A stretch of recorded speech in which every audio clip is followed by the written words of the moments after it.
Panibagong tutorial nga tayo mga mi sa paggawa ng ganitong bulaklak. Itong bulaklak na to ang gagawin natin. Pag gusto nyo nga ito mga mi, sundan nyo lang ang video. Ganito lang siya gawin mga mi. Una, kumuha lang ako ng isang paciwire. Kulay yellow nga ang ginamit ko dito mga mi. Ganituin lang natin siya. Ganyan. Tatlong paganito ang gagawin natin dito sa kabila. Tapos sa kabila, ganyan din mga mi.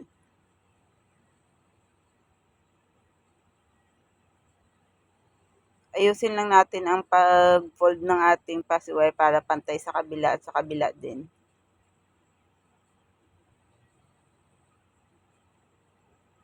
Ganyan na nga siya mga mi pag natapos na yung ating pag-form ng ating bulaklak. Sunod nga nito mga mi, kumuha lang ako ng color pink na paciwire tapos pinutol ko lang dito sa gitna. Tapos pinold ko rin siya ulit. Putulin rin natin siya ulit sa gitna.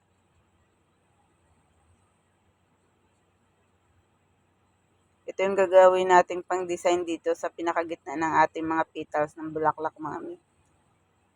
Sunod nga nito mga mi, paganituin lang natin yung dulo. Tapos ilalagay na natin siya dyan. Ganyan na nga yung itsura niya mga mi. Lahat mga mi, ganyan din yung gagawin natin. Lagyan lang natin dito.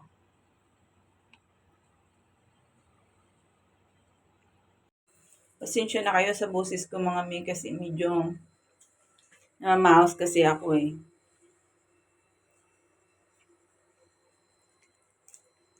Tuloy-tuloy lang natin ang paglagay ng ating color pink na paciwire mga mi. Hanggang sa matapos natin lahat lagyan siya. Medyo napagod nga din ako sa paggawa nito mga mi.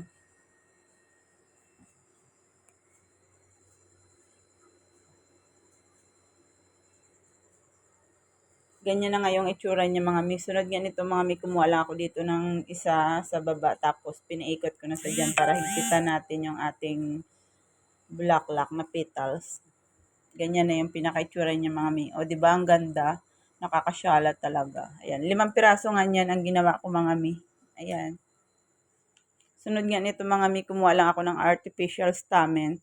Tapos kumuha lang din ako ng paciwire na kalahati. Tapos ginanito ko lang siya mga mi. Yan, higpitan lang natin siya dito. Bali sa pinakagitna nga natin ilagay yung ating paciwire mga mi.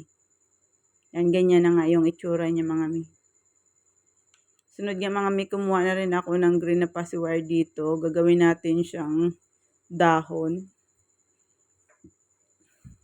Ganyan lang ang gagawin natin mga mi. Tapos ipaikot lang natin siya dito ng 2 beses.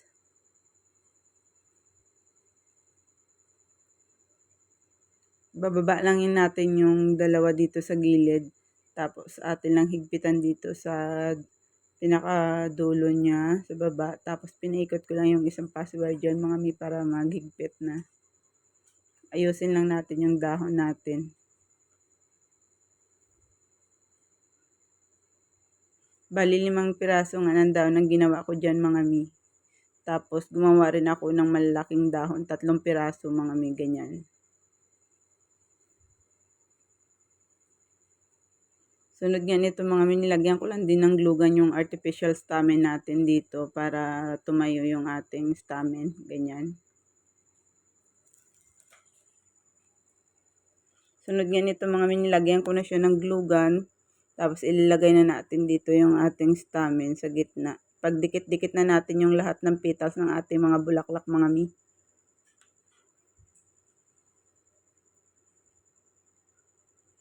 Napakadali niya lang sundan mga mi pag gusto nyong gumawa ng ganitong bulaklak. Tapos dinikit ko na rin yun ulit yung pang 3 petals ng ating bulaklak mga mi. Ayusin lang natin para pantay-pantay yung mga petals ng bulaklak mga mi.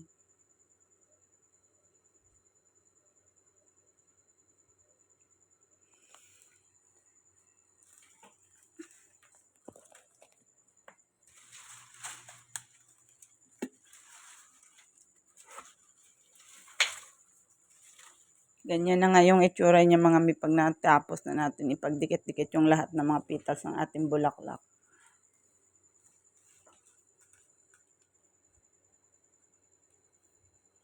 Sunod nga nito mga mi, kumuha lang ako ulit ng isang green na passive wire tapos ginanito ko lang siya. Inikot ko lang siya ng 2 bisis. Bali, 4 na pa ganito ngayon gagawin natin mga mi. Gagawin ko siyang pinakasipal ng ating bulaklak. Ayan, ganyan na siya guys. 2 pirasong ginawa ko dyan mga mi. Tapos idikit na natin siya dito. Lagyan ko na rin yan ng glue gun.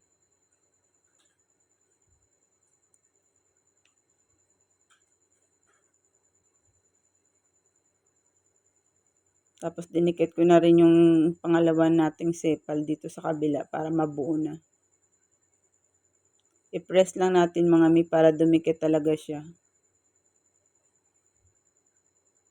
Para matakpan natin dyan yung pinakalikod ng ating bulaklak para maganda tingnan. Sunod nga nito mga mi, binalutan ko na siya ng ating floral tape. Nilagyan ko na nga dyan ng glue gun siya mga mi para maganda tingnan at dumikit talaga siya. Sunod yan mga mi, nilagyan ko na rin yan ng floral wire para mamaya paglagay natin doon sa ating pinaka-stick ng ating bulaklak ay maganda na talaga siyang tingnan. Sunod nga mga may kumuha lang ako dyan ng isang floral wire tapos nilagay na natin dito yung ating unang dahon. Na-adjust ko lang nga siya dyan. Yan, ganyan na nga yung itsura niya mga mi. Ilagay lang natin yung 4 na dahon dito.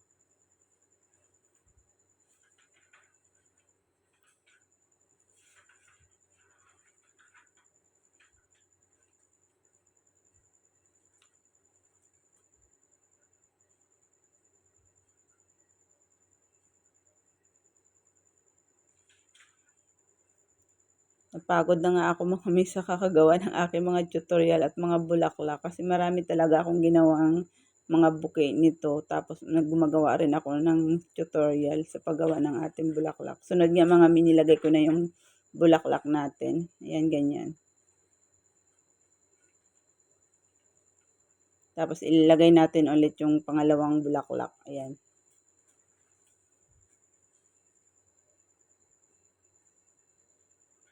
Sunod nga nito mga mi, ilalagay na natin yung ating dahon. Yung malalaki na siya mga mi. Ilagay na natin. Yan yung unang dahon natin mga mi. Tapos isunod naman natin yung pangalawang dahon natin.